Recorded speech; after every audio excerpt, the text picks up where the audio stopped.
Rolling on to outfit, and definitely another strong category. I'll tell you about all the things I like, but I'll also tell you about the thing that stops me from giving it a perfect score. I'll just zoom away first, just show you the pose. Pretty much, like I said, I wanted to show you the teeth showing mouth plate, and I think that's perfect for a pose like that. As you can see, coming round, he's throwing his strong right hook, got rotation through his body, it's even kicking his cape round and to this side. You can see his swirls, rotation, and as you can see, he's got his hand up, defending from a right from whoever he's fighting, just blocking. Again, no stand, perfectly balanced figure. That is one of its strong points, something I really like about it. Also, I'll explain why I don't use the stand when I get to the extras. But anyway, like I said, just show you the pose. But also, I will be moving the figure around to show you the things I like and the things I don't. Right, we'll start at the top. Obviously, the cowls are sculpted. One comes with the light up sonar eyes. This one comes with the movable eyes. Really well done. I think they've recreated this proportion head to body ratio perfectly on this figure. I also do on the Entebbe one, maybe on the DX12, maybe a little bit undersized on the head, and that's why a lot of people were going for the custom heads. But on this one, like I said, really strong. They pretty much, for me, on the outfit, they've made it as realistic as they can in this scale. Whereas, I mean, the armoured parts feel hard, the bits where you would want movement is material, and on this one it doesn't hinder the articulation a great deal, particularly the legs. You can see where it goes from a sort of rubber feeling plate into the material. It's not overly baggy, but it allows you to move the figure. All the parts are separate sections, and I think they've done it really well on this figure. Like I say, a step above what they'd ever done before. The gloves are all sculpted and are slightly different to the DX12. They're just not a blown up version, and I do really like it. The boot is one piece, but there is good articulation through the ankle, which were a relief, because I would have hated to see them put a split on a figure this size, because it would have made it look toyish, whereas the way they've done it doesn't. I will also say the belt is like a split link belt, like the clean one on the DX12, and it works really well. It closes really well. There were no problems with it. You can put the accessories on it really easily. They're just clips, whereas the Entebbe one is magnetized, but the back fastener on the Entebbe one is shocking. This one is awesome. It holds it in place and it falls just to the right place on the suit. Really like it, fits in perfect. The capes, I'm gonna move it now. You've seen the pose. Just show you again before we start moving it around, because I want to hold it in hand to show you around it. I couldn't put it on the turntable because of how wide his stance were, but it's worthwhile. So obviously the cape is the Tony Mize cape. Looks awesome. The scale is unbelievable. If you ain't got one of these capes for a Batman and you're a Batman fan, you're slipping. They're not cheap, but they are awesome. I would say Hot Toys should do themselves a favour and get him to either give him the material that he uses or get him to make the Batman capes from now on, because they are amazing. Anyway, like I said, the back of the belt does fasten well. The armour section does allow for a nice ab crunch because it is all separate parts. He has actually got an arse this time. It's not just flat. So yeah, again, makes the scale look really good. Down the leg, like I said, all separate panels, so it allows the leg to articulate. I think the armour on the arm, sometimes it feels like it's about to become unglued, but it isn't. And it does look the same size, the correct size, and does work really well. I think the gauntlets are the correct size also, and the spike doesn't look too obvious. It is flexible anyway, so you can it will sort of bend, or you could steam it and bend it if you wanted to. The shoulder plates are accurate also, whereas it is two separate pieces, whereas on the DX12 it's all one sculpt. It is two separate like shielded parts. So yeah, that is an improvement also. The hands go on and off really nice, and like I said, they are sculpted. Right, another thing I really like, if you look at this section, sort of the weaved carbon fibre, I think they've done a really good job, made it look really accurate, because underneath you can see that there is sort of the weaved section with then a clear plate over the top. Now, like I said in the last category, there were a little scuff mark, not a scuff mark, but like a little really light surface scratch somewhere there, which has probably been done by Hot Toys, because like I say, I know Waz hasn't had this out for any length of time. But yeah, I do like that section because it looks how I expect the real suit to look, like a carbon fibre weave underneath a perspex or some kind of clear cover. Also, they've done it on the knees. You can see it is like the sort of kneecap section is a clear like rubber, and underneath it has got the carbon fibre weave. These are the details you can get in 1/4 scale that you don't get in 1/6. So yeah, really nice suit. I will say as well, around this area does bend and move really nicely, although I did notice, and I might as well say, when I took it out of the box, I don't know if it had either rubber had been twisted or what, there was sort of an indentation down there, but I would think over time that will blend back out, sort of thing. So yeah, really nice. I'm now going to pose it into an upright position because I want to show you what stops me from giving it a perfect score. Right, got him upright now. Not changed anything off him, I've just posed him back naturally. Right, this is going to sound a little bit nitpicky, and obviously if your figure doesn't have this, then you wouldn't have to knock the score off. But I always review the figure in hand, as I've told you before. Same with the box, if it comes damaged, I tell you. Obviously not every box is going to be damaged. And I'm sure that what I'm about to tell you, most people wouldn't even notice. But when I checked it, it caught my eye, and I don't know why it caught my eye. Right, and it's this area. If you look at the ab section on this figure and sort of the supposed strap, so sort of there, and then the body section. I actually noticed this when I was rotating it because I thought I'd pulled it out of position, and I tried to put it back. I just want to get it symmetrical. If you look at the stomach plating, it's like they've glued these on, sort of the last thing on the suit. So you can see that this plate is higher than this one, that is higher than that, that is higher than that, and particularly the bottom one. So I thought the belt weren't sat right, and then this bit here, I just think they've put it on slightly wrong. And obviously from distance you're not going to see it, and it's, like I said, it's nitpicking for fucking sake of being nitpicking. But I thought, at first I weren't even going to mention it, and I thought, well, it might piss Waz off. That's what I honestly thought. I thought he might not want me showing any defects on this figure. But for me, the central sort of dotted line that goes down there is sort of tucked away behind this piece here. You can see? And then this one's out. Then here, the central line goes behind this part and not that part. I just think they've put it slightly off centre, and the right hand side of the figure is sort of higher than the left. Now, like I said, niggly as fuck, I know, and excuse me for it if that's not your sort of thing, but if they've done a run of them, then a lot of people are going to have these, and that's why I mentioned it. I will just say as well, it ain't got oily abs, that's just a fingerprint there. So yeah, that's what's picking the shine up. But yeah, other than that, how it moves, even the fact that when you straighten its arm back out, you don't get no creases in there. The material underneath is really accurate looking to me. If it were my figure, I would perhaps cut the strap off the glove like I did on the DX12 and maybe shrink its armour down or whatever, do the stuff that I did on the DX12. But like I say, it's not mine. I'm not going to start fucking about with it because it is really accurate looking. But like I say, that sort of the misplaced plate, so to speak, along with the fact that there's a couple of light surface scratches on the other head.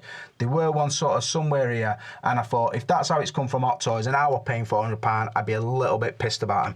But I just thought it was worth mentioning. Other than that, I've given the outfit a 4 out of 5. If yours comes perfect, you can give it a 5. Moving on to articulation, and this is a pose I like to call the fall of Batman. As you can see, he's just been stabbed between his armour and his right rib cage. He's gone down, he's got his hand up, sort of defending himself against any further attacks. Down there he's got a look on his face. Fuck, that fucking shit cunt stabbed me right in my fucking ribs. See, got his hand sort of defending his ribs.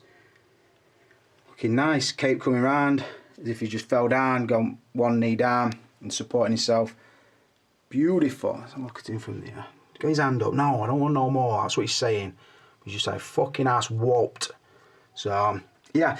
Put it in that position just to show the articulation is improved over the DX12. He's not supporting himself against anything. He's perfectly balanced. And like I say, his arms, his legs, his body will articulate really well because of the separate armoured sections and the fabric underneath. Really well done. Obviously, there is restrictions. His arms wouldn't go straight up because of the armour. Sometimes putting his glove on and off is a little bit niggly for the gauntlet, but pretty much same as the stuff that hindered the DX12. But like I said, this is an improvement, and it's a definite improvement over the Entebbe one, because the Entebbe one sort of the body pops it back into certain positions that you weren't really going for. This doesn't, and like I said, everywhere you want the articulation, it's good. The ratchety joints, so they will hold positions really nicely.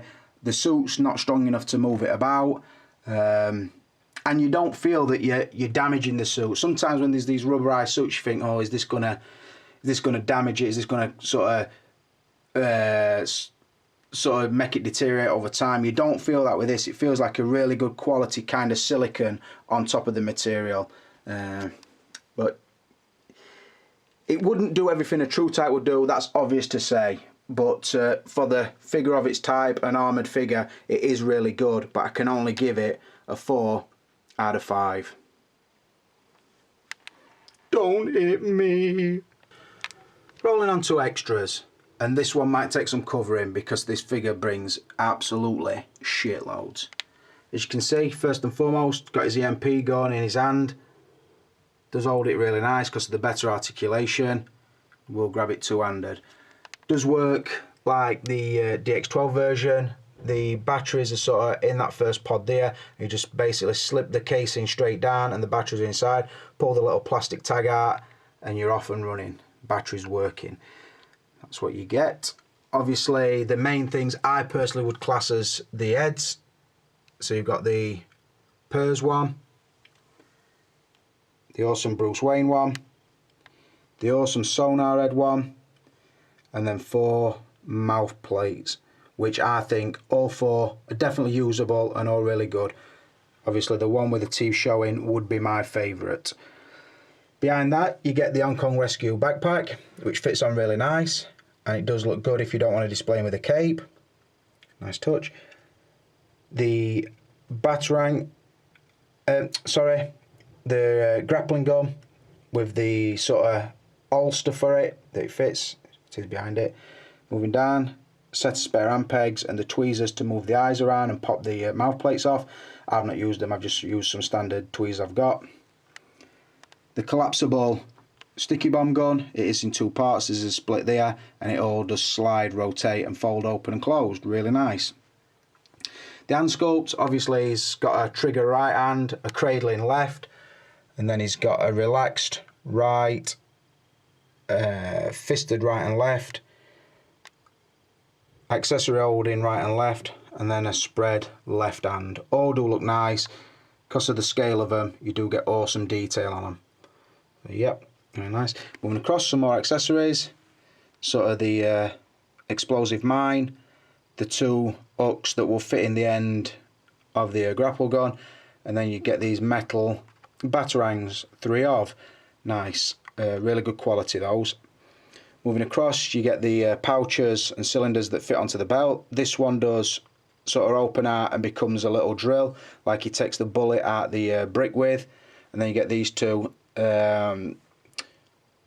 sort of catchers. What they do, they fit right at the back of the belt, and then as you can see, the U section on the, when that's collapsed down, you get sort of a catch sort of there just above my thumb, and then one, must be on the other side, on one here near my finger, and they sort of slide down into the cradle.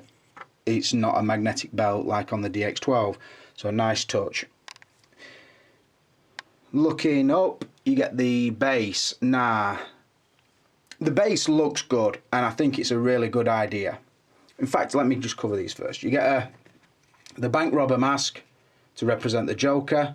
Really nice, rubberized. Does fit on the Bruce Wayne head if you would want to put it on that for any reason. You get sort of this flat scarecrow mask, which is just sort of a sculpted piece, and it looks a bit of an afterthought, to be honest, but it's there if you want to display it. And then you get the Bane mask, which again, really good detail. You could just display it on the base or whatever, and it might look nice. Then the base itself, I like it, and I like the fact they've added a nice base. For me, they should have gone for a more presentation base, just to show again, this is an expensive figure, and this is its sort of, this is its base sort of thing, and it will hold it in position, and it will do this, that, and other. This one, the main problem I've got with it is the brickwork here. You can't have him posed. You can basically only put his right foot there, or bend his knee and put it on bricks. It never quite looks right, and it therefore becomes restricted to the pose you can have him in. That does pop in and out, and that's loose. You can put it where you want. I don't know. I think it probably would be better used for a 1/4 scale figure, because there'll be more room for his feet and whatever. But for this figure, I just don't like it, and that's why I've been reluctant to use it. The paintwork's only okay. It's not awesome. It's got a nameplate on the front, but it's got the low-tack tape on it still. I'm not going to peel that off. So it's a nice looking base, but I just don't think it works for this figure. So I don't know. Not great. Everything else it brought though is really good, and you got plenty. It takes some getting out of the box and displaying, but when it is done, your pose options are pretty endless. So I really like that about it. Obviously, I'm not a fan of the base, like I've just said, but everything else, particularly the heads, I would say are amazing. So I'm going to give the extras a 5 out of 5. Right, I'm going to do the value and the sum up. Just show you the pose first. Just pretty much gone back to standard pose. That's something like I would display it myself majority of the time. It lets the suit relax, and it does look really, really natural. Yeah, I do love all like that. You see, my Batman in window, always something like that. So yeah, I would always go for something like that, and I just think it makes it look really real. Just a nice pose, museum style pose, and I do think it works for a Batman figure. So yeah, very nice. Right, value. I'm limited as to what I can tell you, because I don't know where it came from. I don't know how much was paid for it, and I'm not the sort of person who would ask. What one man pays to another man is their business. It's nothing to do with me. So I'm going to basically judge it on the prices I see. And I'm also going to bear in mind, I got that for 250 quid. So you can get 1/4 scale figures for around about that price. Now, when this was released, I nearly bought it, and I was going to pay about 415 for it, something like that. And in the end, I thought, it's 415 quid for a figure. Can I make any of that money back in future? Who's in the market to buy a figure that much? And in the end, I toyed with it and toyed with it. I talked to a few sellers down, and in the end, I sort of thought, no, I can't do it. I can't spend that sort of money. And that's pretty much where I stand. I wouldn't pay that, I don't think, for anything. Not a Batmobile, a tumbler, a custom figure. I just wouldn't go to £400. It's a lot of money, and it's a bit too rich for my blood. Now, if you look at it another way, you could sell two £200 figures and buy it. Is it worth it? Then I start thinking, I could get rid of that, or I could sell that, and I could get this, and you know what I mean? I start thinking, because I'd really, really like it. And to all you rich bastards out there, if you ever want to buy Uncle Clipper something for Christmas, let that be your perfect gift idea, because you could send me socks, or you could send me aftershave, or whatever. You could send me pants, or a onesie. You could send me out, but no, it'd put a smile on Uncle Clipper's face like a 1/4 scale Batman. So just think on you when you're looking at your big fat PayPal accounts. So I'll just say that. I would really like the figure, like I said, and to be honest, me knowing me, I would probably pick it up in the new year if I continue to collect, but I'm actually toying with the idea of selling up and cashing out in time for our Callum starting his driving lesson, so I don't really know. So I'm going to say this on the value. If you can get this figure for around about £300 from wherever it is to your door, then I would give you a 5 for value. If it's going to be around 350, give it a 4 for value. If you're looking at £400, I would only give it a 3 for value. So that is what I'm going to do. I'm going to give it a 3 for value. The total is 28 and a possible 35. I'm going to say a massive thanks to Wazim for letting me see this figure. And for now, it's a Clipper King, and I'm out of here.